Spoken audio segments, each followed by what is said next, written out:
Hello everyone, I am Deepika. Welcome to the channel Psych Learning. Today we are going to do a very interesting thing that theories of forgetting. I hope आपको पता है forgetting क्या होता है। भूलना, हम चीज़ों को याद करते हैं, बहुत मेहनत करते हैं कि हम ये करेंगे, हम वो करेंगे, निमोनिक्स बनाते हैं, उसके बाद भी हम चीज़ों को भूल जाते हैं, किसी का नाम हो भूल जाते हैं, पढ़ाई भूल जाते हैं स्पेसिफिकली। तो हम ये देखने वाले हैं कि फॉरगेटिंग क्या होता है, कैसे होता है, क्या क्या तरह के होते हैं, क्या क्या थ्योरीज होती हैं जिनकी वजह से हम फॉरगेटिंग एक्चुअली शो करते हैं। हमने क्लास 11th के सारे चैप्टर्स करे हैं, क्लास 12th के सारे चैप्टर्स करे हैं, तो अगर आपको वो देखते हैं तो आप आराम से जा सकते हैं। साइकोलॉजी को ऑप्ट कब कैसे क्या करें उसके यूजेज की भी वीडियो हम ला चुके हैं। और इसके अलावा कोई भी पर्टिकुलर टॉपिक है जिसके लिए आपको चाहिए कि आपको जानना है तो आप बता सकते हैं, हम उसके लिए वीडियो ज़रूर लेकर आएंगे। इसके अलावा फर्दर अब मैं सारे टॉपिक्स रिलीज करने वाली हूँ, एक एक करके जो जो टॉपिक्स है सबके बारे में वीडियोस लाने वाली हूँ रिलेटेड टू साइकोलॉजी, ताकि आपके जो कॉन्सेप्ट्स हैं वो आसान हो, वो ईजी बने। तो let's start theories of forgetting. तो सबसे पहले हम देखते हैं फॉरगेटिंग होता क्या है। फॉरगेटिंग क्या है कि कुछ लॉस हो गया, मैंने कुछ याद किया था बट वो लॉस हो गया, वो खो गया या कुछ बदल गया, इन्फॉर्मेशन चेंज हो गई। अरे मुझे तो याद था कि उसका नाम दीपिका है, बट अभी तो मुझे रितिका याद आ रहा है। आई डोंट नो क्या नेम है क्या नहीं है। तो ये लॉस या ये जो चेंज है आपका, that is your forgetting. You forget the name of a person, you forget the situation, आप इन चीजों को भूल गए हो, that is forgetting. Now, it is on a spontaneous or a gradual process in which जो old memories हैं they are unable to be recalled from the memory storage। मतलब जो पुराने आपके थ्योरीज थे, थॉट्स थे, मेमोरीज थे, वो आपने याद करके रखे थे, लेकिन अभी आपको वो याद नहीं आ रहे हैं, and that is your forgetting. तो आपको सबसे पहले मैं एक चीज बताती हूँ। जो हर्बन एबिंगहाउस थे वो सबसे पहले ऐसे पर्सन थे जिन्होंने एक्चुअली में सिस्टमैटिकली सोचा कि नहीं, मुझे फॉरगेटिंग पढ़ाना है, मुझे देखना है कि फॉरगेटिंग क्या होती है। So he was only the first person who actually set की फॉरगेटिंग क्या होती है, कैसे होती है, उसको स्टडी किया साइंटिफिक तरीके से।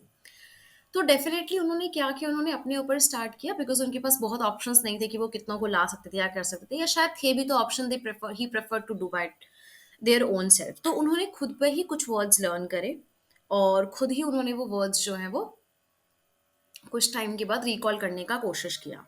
नॉनसेंस सिलेबल दिए उन्होंने। मैं बताती हूँ नॉनसेंस सिलेबल क्या होता है। नॉनसेंस सिलेबल होता है जिसमें दो कॉन्सोनेंट होते हैं और बीच में कोई भी एक वॉवल होता है, इधर ए, ई, आई, ओ, यू, लेकिन इधर कॉन्सोनेंट है। फॉर एग्जाम्पल सी डी लिखो, बीच में आई डाल दो, ए डाल दो, कुछ भी डाल दो। सो दो कॉन्सोनेंट और बीच में एक वॉवल आपको लिखना है। These are nonsense syllables. इनको उन्होंने लर्न किया, टाइम इंटरवल्स में बाद में बोलने की कोशिश करी, रिकॉल किया कि कैसे क्या करते हैं, कितना उन्हें याद रहेगा कितना नहीं रहेगा, उस पे उन्होंने पहले 9 घंटे का ग्राफ बनाया। और उन्होंने ये देखा कि एक टाइम के बाद जब इंसान सब कुछ भूल जाता है ना, तो फिर फर्दर वो कुछ नहीं भूलता, वो एक स्टीडी पोजीशन पे रहता है। इसका मतलब जितना भी इंसान को भूलना होता है मेजरली, वो एक पर्टिकुलर टाइम पर भूल जाता है, उसके बाद वो फर्दर चीजें नहीं भूलता है। Right. So this will be your Ebbing house का कर्व। सी 20 मिनट्स में ड्रैग डाउन आया, 1 आवर में सबसे ज्यादा, फिर धीरे धीरे आया और 8.8 आवर के बाद, 9 आवर्स के बाद यहाँ से जो है no memory loss. And at that time जो सबसे मैक्सिमम मेमोरी लॉस होना था वो हो चुका है। ठीक है। Now, theories of forgetting. We have trace decay theory, we have interference theory, we have two factor theory, we have retrieval theory, and I'm sure must be many more theories also. अगर आपको जानना है उन theories के बारे में, आप मुझे comment section पे बताइए कि ये वाली theory मुझे बताइए, तो मैं उसके लिए एक वीडियो रिकॉर्ड करके आपको भेज दूंगी, यूट्यूब में अपलोड कर दूंगी। इसके अलावा जो मेजर थ्योरीज हैं वो मैंने कवर कर ली है यहाँ पर। दूसरी चीज, अगर आपको इसकी पीडीएफ चाहिए तो उसके लिए आपको हमें मैसेज करना पड़ेगा टेलीग्राम पर, या फिर आप हमें ईमेल कर सकते हैं, या व्हाट्सएप के थ्रू भी आप हमें रीच आउट कर सकते हैं to get this PDF. Okay. So सबसे पहली जो थ्योरी है वो है ट्रेस डिके थ्योरी। जैसे कि हमने यहाँ पे पढ़ा, हम बारी बारी से देखेंगे। सबसे पहले है trace decay theory.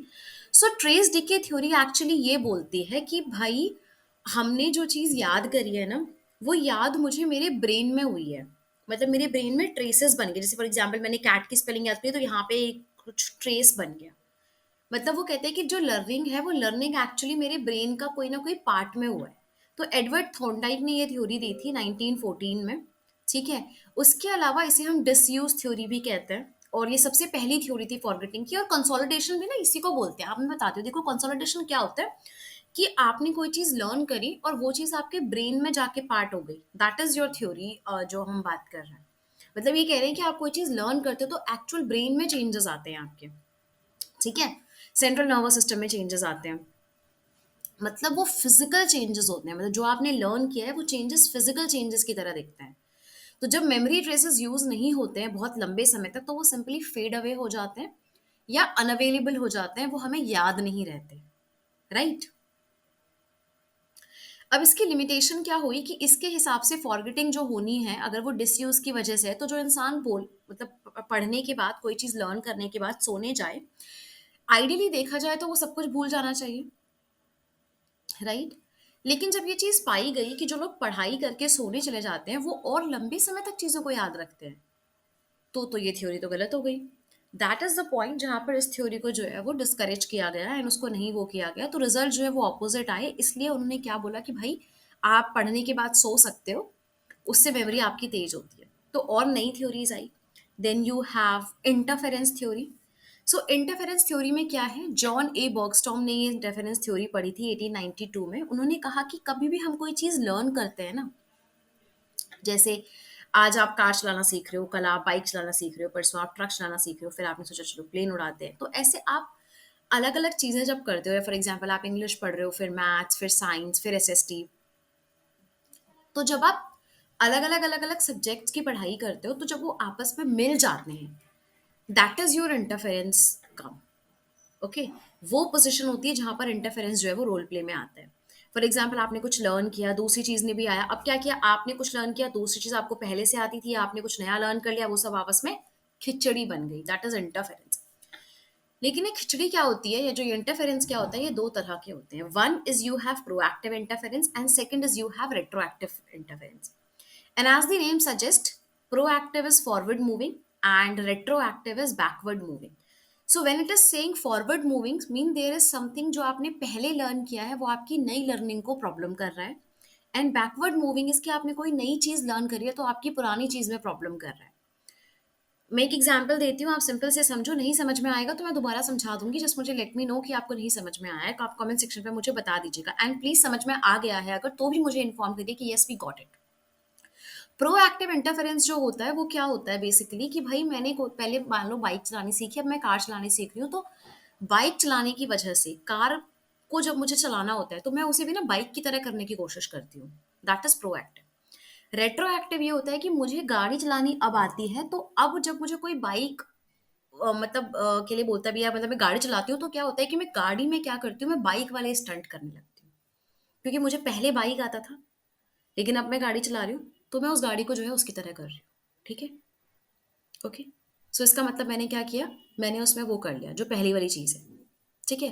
For example देखो मैं बताती हूँ क्लियरली, जैसे इसमें हमने क्या किया, पहले हमने बाइक सीखी और फिर हमने कार सीखी।